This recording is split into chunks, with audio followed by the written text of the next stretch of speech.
طبعا المنتخب المصري واجه تونس وديا، وفي الاستعدادات او في اطار هذه الاستعدادات ايضا سيواجه ان شاء الله المنتخب الجزائري الشقيق في المباراة المقبلة.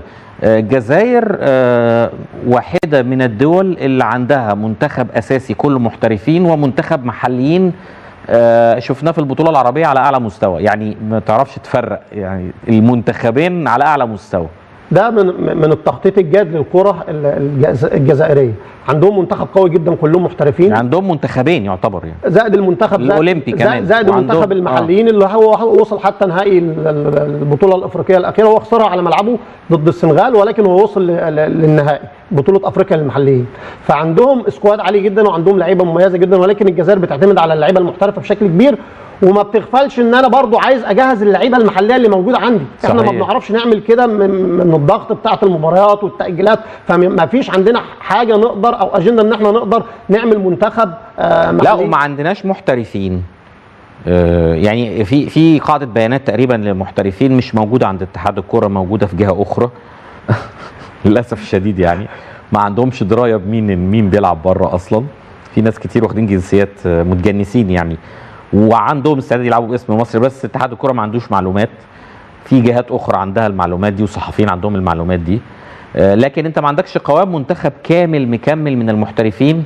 واللعيبه اللي هي بتلعب في الدوري المحلي دي تكون منها دوري منتخب محلي، يعني ما عندكش زي الجزائر وتونس والمغرب. الجزائر وتونس والمغرب نظرتهم للاحتراف غيرنا. الجزائر وتونس والمغرب نظرتهم للاحتراف غيرنا. اللعيبه اولا اللغه بتساعدها كويس جدا في الاحتراف بره، دي حاجه. حاجه كمان، اللعيب المصري بتاعنا يوم ما بيفشل بره بيقول لك انا الاهلي والزمالك هيتخانقوا عليا. طبعا كلكم عارفين انه مصر عندها لقاء مرتقب، وكل الاعلام الجزائري بيبدي اهتمام بيه كبير جدا. مصر هتلتقي مع الجزائر في الامارات يوم 16 اكتوبر، والمباراه تم تبكيرها، كانت 17 بقت يوم 16 عشان يتيحوا الفرصه لفريق الاهلي انه يلعب يوم 20 في تنزانيا. مفيش مشكله كده، خلاص 4 ايام وقت كافي جدا. والطائره ممكن تتوجه بلاعبي الاهلي مباشره من الامارات الى تنزانيا، مسافه مش كبيره لانه دول الخليج قريبه من شرق افريقيا يعني. المهم ما علينا انه المنتخب المصري بيلعب مع المنتخب الجزائري، وبيهمنا نعمل نتيجه جيده.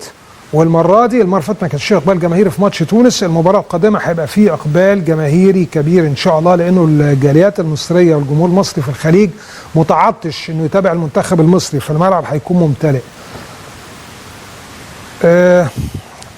دي لقطات للمنتخب المصري وتدريبات قديمه، طبعا ما فيش تدريب دلوقتي، يعني تدريبات قديمه.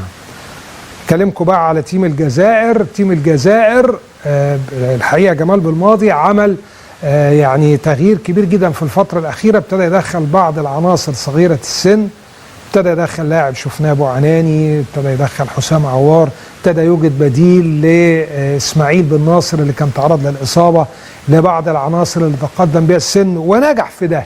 وآخر مباراة لعبوها عملوا فيها نجاح كبير جدا، كسبوا السنغال في دكار 1-0. طبعا مباراة رائعة ونتيجة أكثر من ممتازة. دي لقطات من لقاء السنغال والجزائر أقيمت في دكار، ودي من إحدى القنوات السنغالية. السنغال طبعا لابسة الأبيض، الجزائر لابسة الأخضر. يبقى إذن إحنا هنلاعب فريق كسبان بطل أفريقيا، وكسبانه فين؟ في عقر داره. وعلى فكرة السنغال كانت بتلعب بكامل نجومها تقريبا، يعني لأن ده الماتش ده كان في توقف أو خلال التوقف الدولي، وبالتالي المباراة لن تكون سهلة. الهدف كان من ضربة رأس في اللقاء. طبعا الملعب كان مليان وممتلئ بجماهير السنغال، لكن الجزائر فريق من العيار ثقيل، وكم فترة كده يعني ابتعد شوية لكن عاد تاني بقوة. جمال بالماضي هو المدير الفني، مدرب بيحظى بدعم كبير جدا من الشارع الجزائري ومن الإعلام. الشغل الأكبر للجماهير الجزائرية هي المنتخب الجزائري وفرقه الوطنية، منتخب الشباب، المنتخب الاولمبي، منتخب المحليين. دايما تلاقوا اقبال كبير، والاعلام بيضع ده في يعني الصداره بالنسبه لاهتمامه.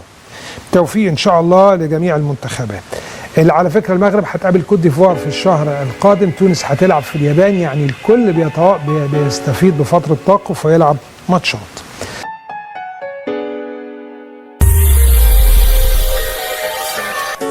السلام عليكم ورحمة الله وبركاته. يعرف الجميع الدراجة الهوائية، ويعرف إصدار أحادي العجلة الذي غالبا ما يستخدم في السيرك من قبل البهلوانيين. لكن بالنسبة للدراجة النارية فالإصدار الأحادي العجلة انقرض من زمن، ولم يكن لأغراض بهلوانية أو لاستعراض المهارات، بل كان يفترض أن يؤمن بديلا للنقل، ربما ليس بديلا عمليا لكن بديل على أي حال. كانت الدراجة النارية أحادية العجلة تعتمد على سكة ضمن عجلة كبيرة الحجم، حيث يقوم المحرك الموجود داخلها بتسيير السكة لتدور العجلة وتسير على الطريق. مشكلة هذه الدراجة أنها كانت غير مستقرة من ناحية التوازن الأفقي، كما أن توجيهها كان أمرا جدا صعبا، حيث يتطلب من السائق تغيير جهة وزنه، وهو أمر كان شديد الصعوبة. وقد يتفاجأ السائق بانقلاب الدراجة. بالمحصلة لم تحصل هذه الدراجة على أي انتشار، واختفت تماما في الخمسينات، لكن رغم إخفاق هذا النموذج فقد أعطى فكرة لظهور دراجات أحادية العجلة تشحن وتسير بالكهرباء.